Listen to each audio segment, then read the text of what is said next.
मंत्री महोदय गिरीश महाजन, तुम्हाला आमचा सवाल आहे।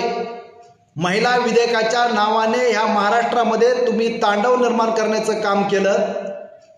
महिलांबद्दल तुम्हाला किती आदर आहे, त्यांच्या सन्मानाकरिता, त्यांच्या न्याय हक्कासाठी तुम्ही कशा पद्धतीने लढू शकता हे दाखवण्यासाठी रस्त्यावर उतरून अनेक आंदोलनं केली, मोर्चे काढले।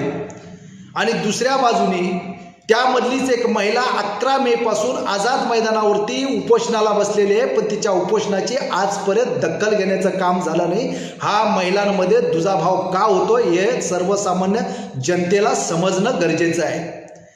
तुमच्या मनामध्ये सर्वसामान्य महिलांबद्दल जर आदर आहे आणि सन्मान आहे तर अर्चना पाटील यांचं जे तानं बाळ होतं 4 महिन्याचं, त्या बाळाचा वाडिया हॉस्पिटलच्या मॅनेजमेंट आणि डॉक्टरांनी जीव घेण्याचं काम केलंय।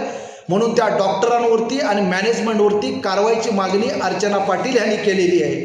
त्या मागणीला यश कधी येणार, त्या मागणीची दखल घेऊन वाडिया हॉस्पिटलवरती आणि त्यांच्या मॅनेजमेंटवरती तुमच्या मार्फत कारवाई करून अर्चना पाटील आणि तिच्या बालकाला न्याय कधी देण्याचं काम करणार ह्याचं उत्तर सर्वसामान्य जनतेला देण्याचं काम करावं। अन्यथा तुमचं हे बिगडी प्रेम जे आहे हे दाखवणं बंद करा।